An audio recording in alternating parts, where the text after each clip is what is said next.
Guys, it's Komal Thakur. I wish कि आप सभी ठीक ठाक होंगे। आज का टॉपिक केवीएस के ओन एक्सपीरियंस के लिए है, जिनको लगता है कि वो इंटरव्यू में अपेयर हो सकते हैं, लेकिन वो इस बात को लेके भी उनमें कन्फ्यूजन है कि उनको अभी पेड कोर्स ज्वाइन करने चाहिए या फिर कोई पेड बैच जो कोई कोचिंग लेनी चाहिए इंटरव्यू के बारे में कि नहीं लेनी। तो इसके लिए मैं उनको पर्सनली एडवाइस करूंगी कि उनके पास अभी इतना टाइम नहीं है कि वो कोई पेड कोर्स ज्वाइन कर सकें या फिर कहीं से वो ऑनलाइन कोचिंग ले सकें या ऑफलाइन कोचिंग ले सकें, किसी भी तरह की कोचिंग ले सकें। आप ये सोचते हैं कि इंटरव्यू के लिए कोई कोचिंग या फिर कोई कोर्स होता है, तो ये आपकी सबसे बड़ी गलतफहमी है कि इंटरव्यू के लिए ना तो कोई कोचिंग होती है और ना ही कोई उस तरह का कोर्स रहता है। तो इसके इंटरव्यू के लिए एक्चुअली जो चीज़ें काम करने वाली हैं दैट इज़ गाइडेंस। तो अगर गाइडेंस को आप फॉलो करते हैं तब आप बहुत अच्छा परफॉर्म कर सकते हैं अपने इंटरव्यू में। और गाइडलाइंस आपको कोचिंग से नहीं आएगी, गाइडलाइंस आपको एक्सपीरियंस्ड लोगों से आएंगी। तो आपके अराउंड में कुछ एक्सपीरियंस्ड लोग होंगे या फिर इंटरनेट के ऊपर, यूट्यूब के ऊपर बहुत सारे एक्सपीरियंस्ड लोग हैं जो अपना एक्सपीरियंस शेयर करते रहते हैं अपने किसी भी इंटरव्यू को लेके। तो इंटरव्यू के जो की पॉइंट्स हैं वो सभी इंटरव्यू में सेम रहते हैं। जरूरी नहीं अभी ये केवीएस का है, CHSL का होगा या फिर कोई भी टीचिंग का हो गया, नॉन टीचिंग हो गया, किसी भी तरह का इंटरव्यू होगा, जो की पॉइंट्स होते हैं वो सभी सेम रहते हैं इंटरव्यू में।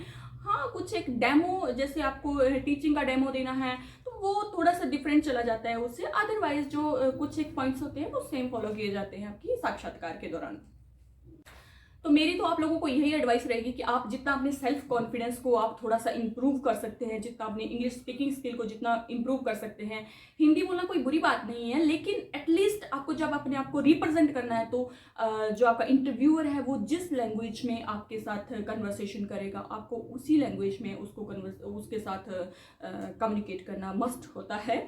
तो ज़रूरी नहीं है कि आप लोगों को इंग्लिश बहुत अच्छे वाली आनी चाहिए, हाँ थोड़ी बेसिक इंग्लिश की जानकारी आपको होना ज़रूरी है। और दूसरी बात, जो सेल्फ कॉन्फिडेंस तो बहुत ही ज़रूरी है इंटरव्यू के टाइम पे, क्योंकि जितने भी अभी इंटरव्यू के लिए अपेयर होने जा रहे हैं जो भी कैंडिडेट्स, उसमें से 70% कैंडिडेट्स जो है वो ऑलरेडी किसी जॉब में है, किसी टीचिंग जॉब में है।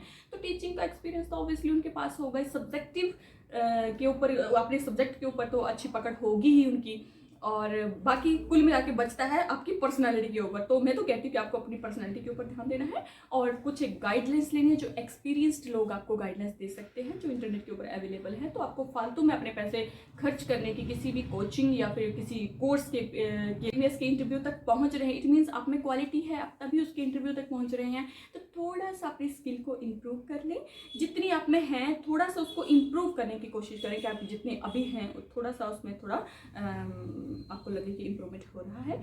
और दूसरा क्या है कि जो गाइडलाइंस, दूसरा है कि गाइडलाइंस जितनी भी आपको गाइडलाइंस मिल सकती है आप उस गाइडलाइंस को follow. I hope for the best guys and thank you very much for watching.